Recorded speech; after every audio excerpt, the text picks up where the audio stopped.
Fala aí, pessoal, sejam muito bem-vindos a mais um Conversando Economia Sem Enrolação. É o seguinte, galera. Provavelmente nós teremos alguns problemas pela frente. Tem coisa que já está acontecendo e tem coisa que vai acontecer. Então eu separei aqui 3 questões que podem e devem provavelmente tumultuar o mundo. E aí nós teremos problemas, mas pode ser o melhor momento para investir. Eu vou repetir. De repente, para o mercado de trabalho, a economia estava daquela confusão. Não sei se no mesmo patamar de 2008. Para mim, 2008 foi até pior do que o Covid em termos econômicos. Mas nós teremos problemas e depois a coisa sempre volta. Sempre fica normal. Ou o mundo acaba ou as coisas melhoram. Então as coisas sempre melhoram, tá? O que ocorre é que nesse período do problema, nós teremos uma ótima janela para investir. Então vou falar das notícias, vou mostrar aqui os dados e vocês no final do vídeo vão ver se eu estou certo ou errado. Que nós temos 3 questões específicas, pontuais agora, que podem tumultuar o mundo. Mas antes de tudo isso, eu te peço 2 coisas. Que se inscreva aqui no YouTube batendo no sininho e me diga nos comentários a seguinte questão. Você já tem algum ativo dolarizado? É isso aí. Pode ser até alguma coisa em BDR, alguma ação que tenha muito a ver com o exterior, mas você já tem algum ativo dolarizado? Lembrando que eu tenho um podcast todos os dias no Spotify, nas outras plataformas também, mas você me ajuda escutando no Spotify. Sem enrolação, então, bora falar aqui do fechamento da semana e dos 3 pontos. Eu coloquei como destaque o IFIX, que segue subindo, uma máquina aí, o índice de fundos imobiliários, e também o ouro e a prata. Por quê? Porque ouro num patamar acima de $1.900 com esse juro americano é surpreendente. Quando o juro estava baixo, dava para entender o ouro lá em cima. Agora, com esse juro americano, era para o ouro estar lá embaixo. É que o mercado deve estar pensando, cara, essa inflação aí vai destruir o dinheiro. Olha que loucura o preço do ouro. Fora essa junção de países contra o dólar. Rússia, China. Então acho que o destaque ali, ouro e prata muito alto e o índice de fundos imobiliários bombando. Agora o pessoal recomendando FIIs, né? Recomendando caro.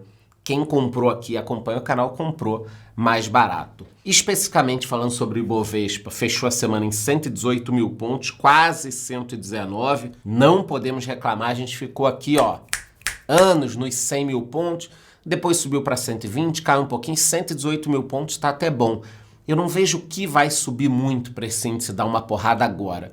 Apesar de muitas consultorias falarem 130, 135 mil pontos no final do ano, bate na madeira, tomara que chegue nesse patamar, mas eu não estou enxergando isso ainda. E o dólar a 4,87, numa boa, acho que é preço de promoção, mas isso a gente fala mais para frente do vídeo. Em relação ao Bitcoin, na faixa dos 26 mil dólares, tivemos uma notícia super positiva, olha só, o maior banco da Alemanha passará a oferecer custódia de criptomoedas. E mesmo com boas notícias, o Bitcoin não dispara. Isso é comum.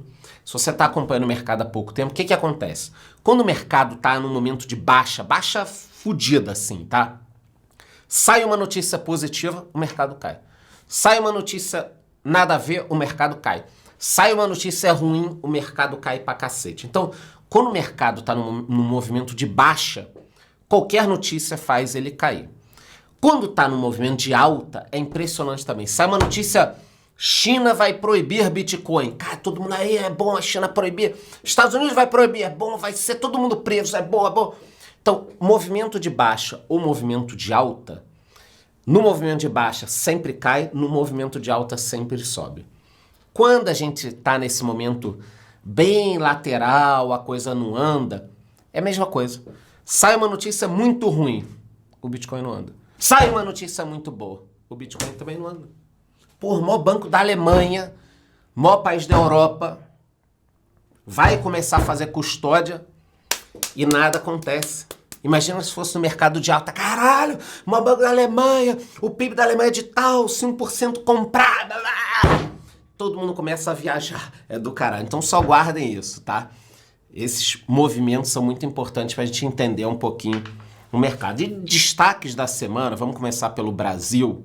Saiu um dado de que a venda no varejo subiu 0,7% em julho, acima do esperado. Isso é muito bom. Ah, não gosto do governo? Não gosto.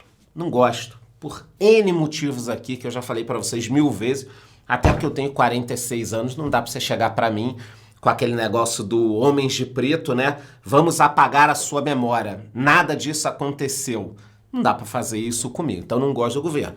Mas eu fico feliz que o índice tenha vindo alto. Apesar de que eu não estou vendo isso no dia a dia. Vocês podem até me colocar nos comentários, mas eu falo com todo mundo que tá reclamando, só reclamando de venda, tá tudo ruim e tal. Aí vejo esses índices subindo, fica difícil entender. Mas se estão falando que tá subindo, tá tudo bem. Tanto que havia ex-Via Varejo, que agora virou o grupo Casas Bahia, que sempre foi Casas Bahia. Porra, esse negócio de ficar trocando nome é horrível, hein? A gente começa a torcer pro negócio nem prosperar, se ficar trocando de nome toda hora. Mas tá aí na tela, já caiu no ano quase 70%. Isso tem a ver com problemas da empresa, mas também com varejo. Magalu apanhando, Renner apanhando, essa competição externa muito complicada. A coisa aqui não tá fácil. Mas o índice das vendas está subindo. Isso é um negócio muito positivo. O que está subindo também, mas que não é positivo, é o IPCA. A inflação subiu 0,23% no mês de agosto. Isso é ruim. Olhando o gráfico aqui, a gente pode perceber ó, que ele estava em queda, queda, queda, chegou a ficar negativo em junho, depois subiu em julho, subiu em agosto. Isso aqui já é complicado.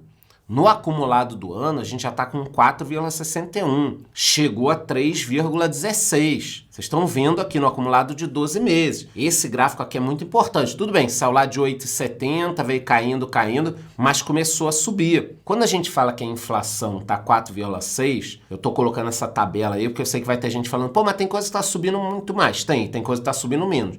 Então, o que está subindo muito aqui? Os vilões. Serviço de saúde, cuidados pessoais, calçados e acessórios, cursos, leituras e papelaria. Vocês já não leem porra nenhuma e não querem estudar nada. Aí eu falo que a inflação tá alta, é que vocês não vão querer comprar livro mesmo. Mas são vilões, cursos, livros e para fechar, recreação e fumo também como vilão. Então nós temos aqui 5 grandes vilões acima de 7% de inflação nos últimos 12 meses. Para fechar aqui as notícias sobre o Brasil, a Itaúsa reduziu a participação na XP. Eu que tenho Itaúsa fico feliz, espero que eles usem bem esse dinheiro. Quem sabe nós ganharíamos aí mais 2 centavos de dividendos. Olha, cara, Itaúsa é foda. Essas piadinhas, pior que eu acho que os caras fazem de propósito, porque eles soltam dividendo, é sempre 2 centavos. Porra, junta tudo, cara. Junta um dia para dar 3 centavos. Mas para de pagar só 2 centavos que vai ficar essa piadinha o tempo inteiro. E em relação ao IFIX, que eu falei com vocês lá atrás, já subiu 13% no ano. 13% é muita coisa para fundos imobiliários. Óbvio que nós temos problemas como o HCTR11, que tomou no furico. Tomou. Eu sempre avisei para vocês dos riscos dos fundos de papel, sempre. Tanto que na minha carteira do canal, quem acompanha aqui, sabe que eu tenho muito pouco fundo de papel, tem na MXRF11 e o KNCR11, são as duas maiores posições, tem mais alguma coisinha, mas é pequeno, e o grosso tá em tijolo. Porra, você vê o prédio, vê o shopping, vê o galpão logístico, entende facilmente, é um galpão de X milhões, que tem um inquilino tal e paga tanto. Então ele paga tanto, daqui a pouco ele vai repor a inflação e isso vai dando. Agora foram inventar aí, tem gente que só tinha fundo de papel. Aí, cara, você investiu em fundos imobiliários para ter prejuízo? Porra, não faz sentido nenhum. Fundo é para isso aqui, ó, foco em dividendo, meu irmão, ó. Todo dia aí cai alguma coisinha, sempre dia 15 é melhor, MXRF11, BCFF11. Isso é um pouquinho do que eu recebi aí essa semana. Vamos correr aqui falando um pouquinho sobre o mundo, obviamente começando pelos Estados Unidos. A produção industrial dos Estados Unidos subiu 0,4% em agosto. Isso é péssimo. Poxa, Lama, calma aí. Você falou que a produção subiu, é péssimo? Sim. Agora, nesse momento dos Estados Unidos, com juro alto, inflação, tudo que parece bom, produção subiu, emprego subiu, está melhorando tal coisa, depõe contra o país. Porque o governo está subindo o juro para segurar o aquecimento da economia. A economia aquece e fica todo mundo desesperado. Porque aí o governo vai ter que subir de novo o juro. É um negócio desesperador, é difícil de você entender, eu sei disso. Quem acompanha o canal há muito tempo já está entendendo, mas quem acompanha há pouco tempo não vai entender o que eu estou falando. Porra, então é ruim eles produzirem, venderem mais, a economia melhorar? Nesse momento, sim. Nesse momento é ruim. Tá aí, a inflação acelerou em agosto, tá vendo? A inflação acelerou. Esse é um negócio muito complicado, porque aí o governo vai ter que subir o juro. E ainda tem a história do impeachment do Biden, que muito se falou essa semana. É improvável, mas isso pode atrapalhar a campanha de reeleição dele e, portanto, o dólar pode estar barato. Por que o dólar pode estar barato? Porque os Estados Unidos está passando por um problema, vai ter que subir o juro de novo, provavelmente, e quando os americanos sobem os juros, todo mundo olha para lá e fala, caramba, é o país mais seguro do mundo.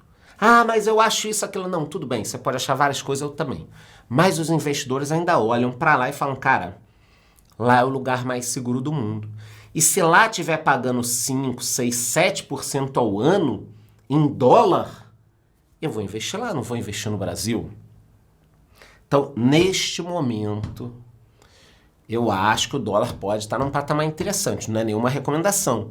Eu venho aumentando minhas posições ao longo do tempo. Aumentei um pouco durante a eleição, agora o dólar subiu, eu comprei um pouco mais caro, acho que agora eu vou fazer um novo aporte pegando um pouco mais barato. E para isso tá aí na tela, lembrando que eu tenho um curso sobre investimentos no exterior, com todas as empresas, desde o básico, mostro como investir, como montar uma carteirinha no exterior. Então se você quer aproveitar esse dólar como eu estou aproveitando, entra lá na minha comunidade que aí você vai ter acesso a esse curso. Você entrando na comunidade, tipo, poxa, Alan, eu entrei na comunidade para ver o curso de investimento no exterior. Você vai ter acesso a outras coisas. Então, olha que bacana, você comprou um negócio, você tem acesso a uma porrada de coisa. É o meu clube do livro, clube do vinho, material sobre imposto de renda, vai entrar coisa sobre fundos imobiliários. É muita coisa e o precinho, ó. Mas vamos seguir aqui, Europa, a gente já falou um pouquinho da Europa, o Banco Central deles elevou os juros, olha só, de novo, em 25 pontos base. Pode ser que eles tenham que subir de novo. A taxa agora está em 4% ao ano, máxima histórica. Foi o 10º aumento consecutivo. O petróleo continua pressionando. Então olha que loucura. Estados Unidos, pressão da inflação. Europa, pressão da inflação. E o petróleo, meu irmão, desconhecendo isso. Arábia Saudita, Rússia, ó, corta essa porra toda aí, vamos produzir menos. Ah, mas o mundo precisa de mais. Ótimo, que o preço vai subir. E o preço está subindo, quase 95 dólares. Tava 70 e poucos dólares há pouco tempo, quem acompanha o canal aqui sabe. Ah, Charlan, como é que a gente ganha dinheiro com petróleo? Pode investir em algumas empresas, eu tenho aqui no Brasil, por exemplo, a Prio, não peguei desde o início, mas já estou com uns 70% de alta, mas o grosso do que eu invisto em petróleo é lá fora. XOP, que é um ETF, Exxon e Chevron. Eu ensino isso no meu curso, tá? Mas você tem ótimos ETFs lá fora, incluindo o ETF de petróleo. Em relação à China, ainda falando sobre mundo, a gente já vai chegar nos finalmente aqui, o Banco Central deles efetuou um novo corte no compulsório, isso porque eles querem melhorar a economia, incentivar a economia, já está mostrando uma melhora na economia, algumas mudanças que eles fizeram, mas é difícil acreditar nos índices, só que o setor imobiliário está preocupando muito. O setor imobiliário deles preocupa demais. Eu já falei com vocês aqui que o Japão quebrou final da década de 80 e início da década de 90. Quebrou por quê? Setor imobiliário. Caraca, Charlão, mas os Estados Unidos também não acabou quebrando lá em 2008 por causa da questão imobiliária? Sim. E conseguiram se recuperar. Mas, ó, foi a pior crise que eu já vi na economia. Eu comecei a acompanhar a economia bem nas crises do final dos anos 90. Eu me recordo bem do confisco do Collor e tal, mas eu não tinha idade ainda de estudo econômico. Já no final dos anos 90, sim. Eu já estava na faculdade. Foi crise da Rússia, crise dos tigres asiáticos, crise do México, crise do Brasil, um rolo do caramba. De 95 para frente foi só confusão. Então eu comecei a acompanhar as crises do mundo ali. Vi a crise de 2001 também, a bolha da Nasdaq. Mas, meu irmão, igual 2008, eu nunca vi. Nem o que aconteceu recentemente, tá? O capitalismo, olha, pra conseguir manter isso aqui, meu irmão, rebolaram. Tá cheio de livro aí, fim do capitalismo, fim da América. E os Estados Unidos conseguiram se levantar. Agora não sei se a China vai conseguir. Alguns indicadores, a produção aumentou em 4%, legal, produção industrial 4,5%. As vendas no varejo cresceram 4,6%. O investimento imobiliário caiu 8,8%. E o índice de preço ao consumidor subiu pouco, 0,1%. Então, eu acho que a China, ela está se equilibrando ali. Veio de um crescimento muito grande antes do Covid, só que as fábricas estão com medo de produzir lá. A Apple vem reduzindo a sua produção na China. Você hoje, se fosse um fabricante de alguma coisa, teria toda a sua produção na China? Não. Você me responderia agora, poxa, Alan, óbvio que não. Mas antes do Covid não era óbvio que não. Então agora que o pessoal está tentando, cara, eu não posso ter toda a minha produção numa fábrica, numa ditadura. Caralho, é uma loucura, cara. Era uma loucura antes você pensar isso. E o Ocidente também está temendo, aqui a gente já vai chegar para o final, para as conclusões, essa aproximação entre Rússia e Coreia do Norte. Eu falei isso no meu podcast rapidamente. O que está acontecendo? A Coreia do Norte, crise grave. Falam que é por causa do embargo, das sanções, porra nenhuma. Crise porque é um país, é uma ditadura que já vem de gerações, não evoluiu e não tem alimento. Eles não têm o que comer, a população passa fome. Então, Coreia do Norte, a população passa fome, não tem o que comer e tal. Mas o que eles têm? Armas. Então, eles estão há 50 anos sem nenhuma guerra e produzindo arma pra cacete. Já a Rússia tem o quê? Tem tudo. Tem dinheiro, tem petróleo, tem comida, tem chazinho de polônio. A Rússia tem tudo. E precisa de quê? De arma. Porque o que eles já gastaram de munição, 12 milhões, eu li outro dia, de projetos, sei lá, é um negócio absurdo. Eles precisam agora de anos para repor os estoques. O que eles estão conversando aqui, fazendo um bem bolado?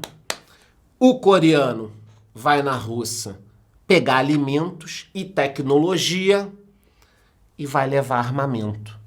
Cara, para os dois fica show de bola. Então a Coreia do Norte dá armamento para a Rússia dá alimentos para a Coreia do Norte e fica tudo bem. Eu acho também que a Coreia do Norte quer mais tecnologia nuclear dos submarinos, de mísseis de longo alcance, uma série de coisas que a Rússia tem.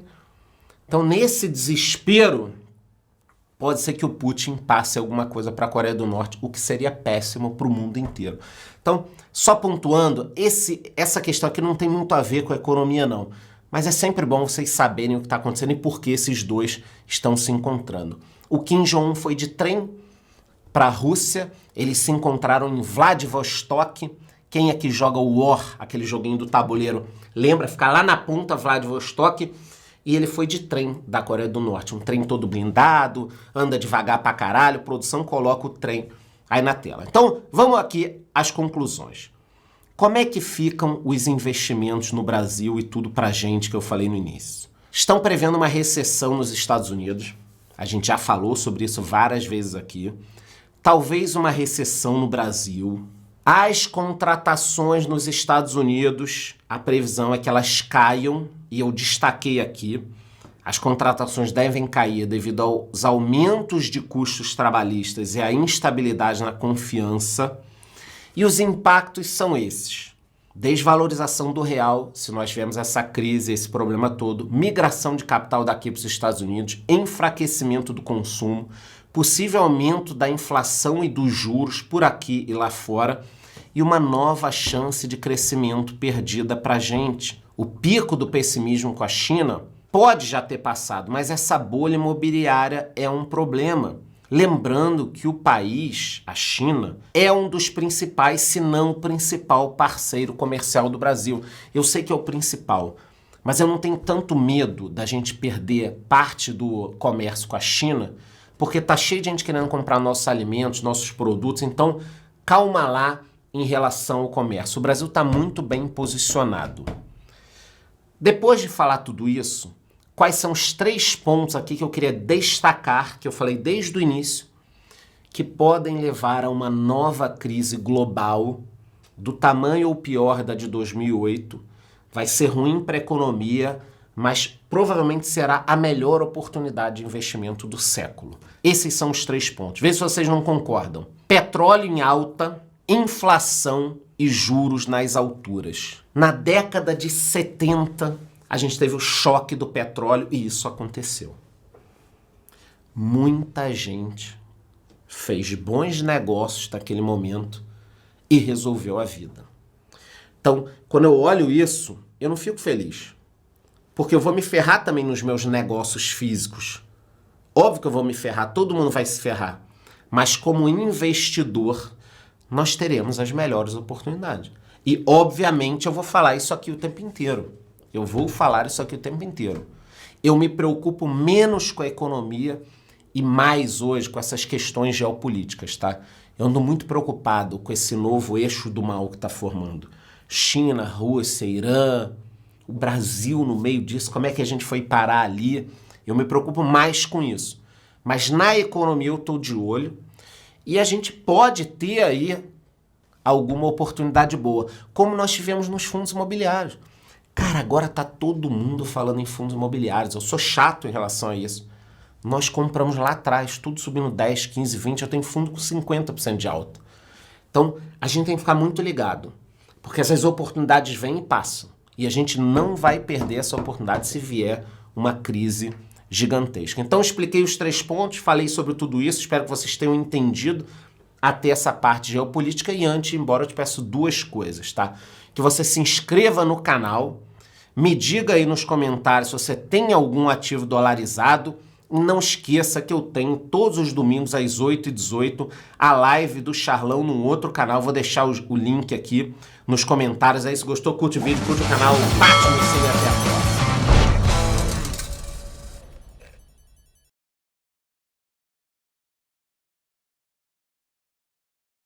Cara, você ainda tá aí, mas que bom, porque o pós-crédito de hoje está imperdível. Uma baita coincidência aconteceu essa semana, mas eu não acho que seja uma coincidência. Estou com meu caderninho aqui, já fiz as minhas anotações. Vamos lá. Vocês se lembram de qual foi o último pós-créditos? Foi um pós-créditos falando sobre o Airbnb. Deu um rolo do caramba, porque eu falo Airbnb e tem gente dizendo que não é, que é Airbnb. Ficou uma discussão, foi bacana, legal, mas eu vou continuar falando Airbnb. Mas eu falei que o Airbnb estava sofrendo uma perseguição em vários países e cidades pelo mundo. Aí teve até gente comentando, poxa, mas países e cidades é a mesma coisa, se o país persegue, a cidade também persegue. Não é bem assim.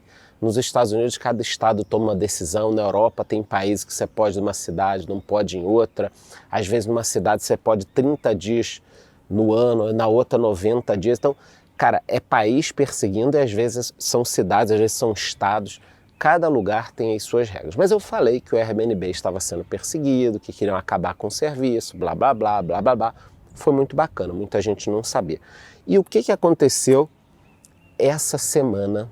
Essa semana agora, na semana que eu gravei o pós-crédito e falei que algumas empresas seriam perseguidas pelo mundo. Essa semana, a Uber recebeu uma multa de R$1 bilhão. Tudo bem, ela vai poder recorrer e tudo mais e tal, mas já é uma primeira condenação. A Uber recebeu uma multa de R$1 bilhão, eu não estou errado, não é 1 milhão, é 1 bilhão, e também teve uma decisão muito bizarra. A Uber precisa assinar a carteira de todos os motoristas. Isso, obviamente, inviabilizaria o serviço. Você imagina a Uber assinando a carteira de todo mundo? Você está matando o serviço. Acabou, simplesmente acabou. Óbvio que as pessoas que tomam essas decisões não utilizam o Airbnb, não utilizam o Uber. Você acha que o juiz que deu uma decisão dessa, o cara vai usar o Uber? Não vai. O cara tem um rol de opções que você aí não tem. Eu me recordo quando eu era moleque, precisava sair, ir para balada ou fazer alguma coisa, eu pegava ônibus, van, ou quando era um evento de família, um casamento, uma formatura, isso assim, 1, 2 vezes no ano, um táxi. Mas o transporte padrão, metrô também, desculpa, metrô, principalmente eu ia até para a faculdade de metrô, mas vamos lá, eu pegava ônibus, van, tinha muita van no Rio, depois a milícia tomou conta e tal, van, e eram as principais opções. Hoje em dia a molecada reveza, combina quem vai pagar um dia, quem vai pagar o outro, ou divide. Quanta gente dá para fazer até no app. Você quer sair, porra, vai dar R$ 20 até o lugar que você está indo. 4 pessoas, que é o limite do Uber, pô, cada uma vai pagar 5. Isso não existia. Ah, no táxi também dá, o preço é parecido. Não é bem parecido. Eu pego muito táxi, eu sou velho, eu gosto de pegar táxi hoje em dia que eu tenho condições. Mas o Uber democratizou muito mais essa questão do transporte. Então eu anotei aqui, multa de 1 bilhão, assinar a carteira de todos e o principal ponto, na minha opinião, que eu acho que todo mundo aqui concorda, é que isso iria inviabilizar o serviço. Acabaria o Uber, tá? E se as outras empresas também tivessem que seguir isso, 99, iFood, acho que todas essas empresas iriam embora do Brasil. Essa é a minha opinião e eu já vi as próprias empresas se manifestando.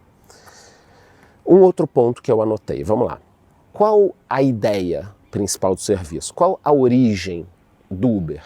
É você pegar o cara que tem um carro, então eu tenho um carro, tá lá na garagem, tô sem emprego, eu vou utilizar isso para fazer uma rendinha. Se você obriga a empresa a assinar a carteira, vira um rolo do caramba. Então, por exemplo, fiquei desempregado agora, Deus me livre, fiquei desempregado. Aí eu tenho um carrinho na garagem, inclusive eu tenho que pagar a prestação do carro. Hoje você se cadastra no Uber, imediatamente você já pode começar a fazer uma renda. R$ 100 por dia, R$ 200 por dia, R$ 300 por dia. Porra, terça e quinta eu não vou fazer o Uber porque vai ser o dia que vai ter na terça-feira o rodízio do meu carro, vai ser o dia que eu vou procurar emprego. Cara, você faz o seu horário. O Uber te permite isso. Ao criar a obrigação de assinar a carteira, imagina, o Uber vai ter que ter uma sede, um departamento de RH, assina a carteira, não assina, o cara está cumprindo horário, não está cumprindo horário, vai ser um rolo do caralho. O próprio motorista não quer isso. Então, essa questão da ideia do serviço temporário é chave para que vocês entendam que não precisa assinar a carteira. E eu não estou dizendo com isso que eu concordo com a forma que o serviço é feito hoje.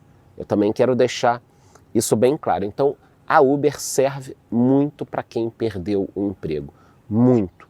Digo isso porque eu pego Uber direto.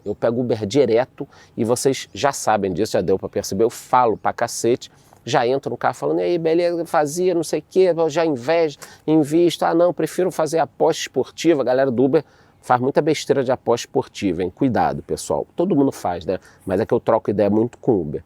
Então vamos lá. Essa semana agora, tá? Eu peguei um Uber para exemplificar um caso aqui. Eu peguei um Uber, fui conversando com ele, o trecho era longo e papo vai, papo vem. O cara falou, pô, eu te conheço de algum lugar. Eu falei, provavelmente do YouTube. Ele, é verdade e tal. Eu também invisto, fundo imobiliário, aí fudeu. Aí só quer saber de diquinha, né? Não tem diquinha aqui. Mas a gente ficou conversando, foi muito bacana o papo. E olha a situação desse cara. Cara muito legal, tá? Ele tinha um emprego, saiu do emprego, foi demitido, quase entrou em depressão, a esposa apoiou ele e tal. Não, pô, você vai levantar, você é um herói, não sei o que. Super bacana isso do relacionamento, ele me contando, né? E aí ele decidiu fazer Uber. Por quê? Porque ele está estudando para concurso. Então ele me falou da rotina dele. Eu acordo, faço exercício, bebo muito líquido, estudo de tal hora a tal hora, aí depois faço o meu Uber. Com isso, eu consigo uma boa grana enquanto eu estudo. Cara, esse sujeito não quer a carteira assinada, ele não quer nada. Ele simplesmente quer poder, no horário que convém a ele, pegar o seu carro, que é próprio, fazer o Uber e depois estudar. Estuda antes, estuda depois, aí no dia do rodízio ele tira para descansar. Tô falando isso porque São Paulo tem rodízio, tá? Para quem é de fora de São Paulo, tem muita gente que me assiste que é de fora de São Paulo. São Paulo tem rodízio, tem lá o final da placa, um dia você tem que ficar em casa. E ele tá fazendo isso. Aí papo vai, papo vem, eu senti que já tínhamos ali uma intimidade. Eu falei, meu irmão, tu tira quanto, cara, por mês? Ele, Charlão, mês bom, 8 conto. Eu falei, tá, mas descontando o custo do carro, não, 8 conto. Eu falei, cara, não é papo isso. Tá bom, só um minuto. Aí tava chegando já, quando chegou ele encostou o carro, me mostrou no Épica. Então simplesmente o cara tem uma puta renda, difícil de ganhar hoje no mercado, pelo amor de Deus, gente, 4, 5, 6, 7, 8 mil, tá difícil ganhar. Você tem que ter uma série de diplomas, currículos, falar 40 idiomas, engolir sapo pra caralho. E ele tá ali fazendo a rendinha dele enquanto ele estuda. Isso vai acabar, tá? Então esse case é muito importante. Agora vamos ao momento Charlão socialista, Charlão comunista, Charlão camarada, tá? Eu concordo que do jeito que tá não pode ficar. Como assim? Não é que não possa funcionar, você trabalhar o horário que quiser e tal, mas olha os pontos que eu vou destacar. Essas pessoas precisam ter algum tipo de seguro, tá? Um seguro especial. Ah, já tem um seguro. Não, precisa um seguro especial. Essas pessoas precisam de algum tipo de assistência. É um trabalho pesado, pesado. Eu converso com o pessoal, é dor nas costas, é estresse, é trânsito o tempo inteiro, é o perigo de assalto, é um trabalho extremamente estressante. Eu sei que deve ter gente pensando, porra, tem trabalho muito pior que Uber. Pessoal, vai conversar com o Uber, pergunta das dificuldades, vocês vão ver que é um trabalho duro, muito duro. O cara chega destruído em casa. Então, a gente precisa entender o que dá para fazer com saúde. É um plano de saúde diferente, as seguradoras aprenderem a lidar com isso, fazer mais exames com regularidade e tal. E o ponto principal aqui, que eu dei essa volta para chegar nele, é a questão das aposentadorias, principalmente no Brasil. Por quê? Porque o Brasil é um país que está envelhecendo, isso todo mundo fala, todos os economistas, o Brasil está envelhecendo antes de ficar rico. O bom é quando o país fica rico, Estados Unidos, Suíça, França, Inglaterra, o país ficou rico, agora está envelhecendo. Aí o Estado cuida ali de tudo, tem um Estado para cuidar. No Brasil, nós estamos envelhecendo, você não quer ter 5 filhos, ninguém quer ter 8 filhos, mas todo mundo conhece uma avó que teve 18 filhos. Então você não quer ter 3, 4. O país está envelhecendo antes de ter uma certa condição. Então as aposentadorias ficam comprometidas. Esse é o grande ponto. Quer dizer, ao proibir um sistema desse e tudo mais, o governo também quer controlar isso, porque essas pessoas não contribuem muito para a Previdência. Alguns não contribuem, outros contribuem. Então isso tem que ser visto. Já me disseram que tem um jeito de contribuir, você pode recolher um pouco, mas você não vai garantir uma boa aposentadoria. Então, o que está errado nisso? O governo não deveria estar querendo proibir. Ele deveria estar querendo melhorar o sistema, criar uma forma de ter uma aposentadoria, um seguro, uma saúde, alguma coisa nesse sentido, tá? Então, eu acho que a gente abordou as coisas, a multa de 1 bilhão, a assinatura da carteira, a inviabilização de todos os serviços, Uber, Airbnb, 99, iFood, que os governos buscam, ao invés de resolver o problema. Segurança, saúde, previdência, a gente deveria estar discutindo isso. Como até a própria iniciativa privada poderia fazer isso. Então, camarada Charles aqui é contra o que o governo está fazendo, mas sabe que é preciso fazer alguma coisa. Agora eu quero a opinião de vocês aqui. Se você está usando Uber, gosta, concorda, é contra, a favor? Fora a nossa perguntinha do vídeo principal, você que ficou no pós-créditos pode me falar a sua opinião sobre a Uber. Essa eu falei certinho, é isso. Gostou? Curte o vídeo, curte o canal, bate no sininho e até a próxima.